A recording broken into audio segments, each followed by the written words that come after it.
Я думаю, что единственное, что люди недооценивают в видеоиграх, это то, что люди думают, что это просто время игры. Но я всегда говорю, что единственное, что видеоигры могут дать вам, чего не может дать ничто другое в сфере развлечений, это чувство гордости. Верно. Посмотрите, что я сделала. И, несмотря на то, что мы хотим сделать игру очень большой и очень длинной, вы можете играть в течение всех этих лет, все пути, которые вы не выбрали, делают ее особенной для вас. Что вы чувствуете, когда заканчиваете это задание? Что вы чувствуете, что достигли чего-то на этой неделе? Люди, которые любят видеоигры, всегда могут спросить, что вы делали сегодня? Я спасла мир.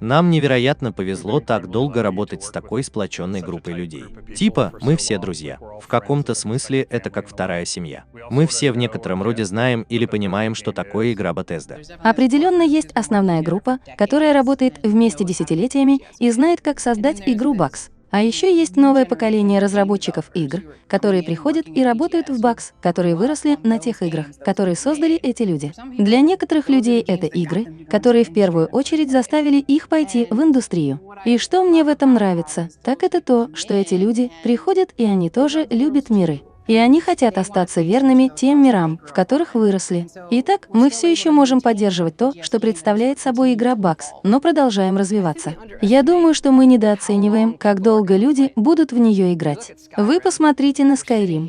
Мы сидим здесь 10 лет спустя, и он продолжает жить такой жизнью. И это меняет то, как вы хотите что-то создать. Да, я чувствую, что у наших игр как бы две жизни. Мы создаем эту игру, и мы вкладываем в нее все, что только можем. И рассказываем истории, которые хотим рассказать, и строим этот мир, который в некотором роде устроен так, что когда мы передаем его игрокам, они играют в него. Но затем они берут его и делают своим собственным. Они рассказывают свои собственные истории, а затем создают свои собственные истории с помощью наших инструментов. Я думаю, что отличительной чертой наших игр является то, что вы играете в них, и мой опыт будет отличаться от вашего. Я собираюсь войти и рассказать вам забавную историю о том, что случилось со мной. И вы, возможно, никогда этого не видели, потому что просто стечение обстоятельств. И я думаю, что это помогает продлить жизнь и во многом помогает создать чувство общности. Это мир, в который вы попадаете, который вы действительно можете создать самостоятельно. И вот в чем для меня заключается волшебство. Чтобы делать это в течение 2 десятилетий или около того, для очень многих членов нашей группы существует большое доверие, что мы знаем, как мы решаем определенные вещи вместе. Мы делали Morrowind и смотрели на то, что мы могли бы сделать после этого и за его пределами.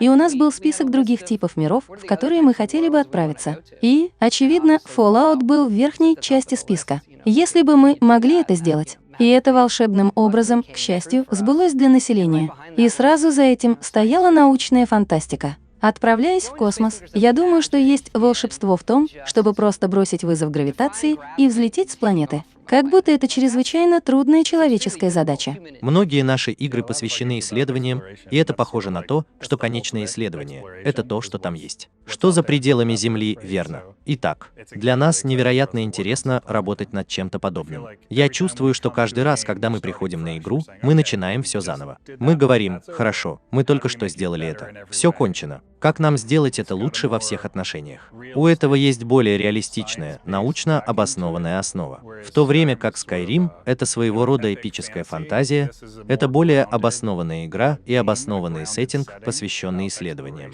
Поэтому я думаю, что это дает нам другой взгляд на то, как мы все делаем. Так вот, за что вы цепляетесь, когда мы создаем новые области, создаем окружение, создаем персонажей? Механика мира совершенно иная, но есть сходство, и я думаю, что это то, что нам нравится. Нам нравится играть от первого лица. Нам нравится иметь все кофейные чашки. Нам нравится иметь возможность прикоснуться ко всему. Эти моменты делают все это правдоподобным.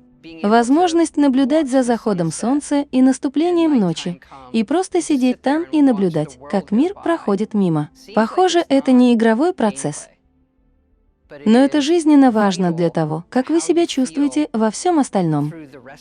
Я также думаю, что поскольку он основан в более реалистичной атмосфере, в нашей команде много людей, которые очень разбираются в определенных вещах, таких как робототехника или инженерия. И они могут использовать накопленные за всю жизнь знания, а затем использовать их в своей работе. Все приезжают из разных областей и привносят в игру то, что может в нее войти. Все это имеет значение, понимаете? От камней до беспорядка, до того, как выглядят космические скафандры. Это основано на опыте людей и своего рода изучении того, как все устроено в мире, и попытке применить это так, чтобы это было правдоподобно для этой Вселенной. Это начинает казаться нам таким реальным. Вы говорите, что мы делаем все эти вещи, но затем представляем себе все, что они едят, или игрушки, с которыми играют дети, или какие у них сказки на ночь. В чем заключается их искусство? Какова их история? В чем заключается их развлечение? Это Вселенная, а не просто игра. Должен быть эмоциональный триггер, который возникает. И я думаю, что со временем мы сможем нарисовать еще лучшую картину,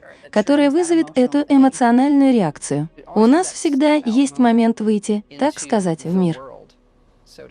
Технология изменилась. Мы все изменились. Итак, наши ожидания при загрузке игры такие. Хорошо, я собираюсь выйти. И наступит этот момент. То, что мы можем делать, это и заставлять чувствовать себя по-новому каждое поколение, каждая игра. Это нечто действительно особенное в том, что мы делаем. Мне нравится говорить, что в Старфилде есть два момента выхода. Это загадочно. Наш процесс создания этого — путешествие для нас, которое очень полезно. И приезжая в Старфилд, все начинают все сначала и спрашивают, что бы вы хотели сделать? Что для вас значит полет в космос? И все возвращаются с одним и тем же. Я хочу посмотреть, что там снаружи.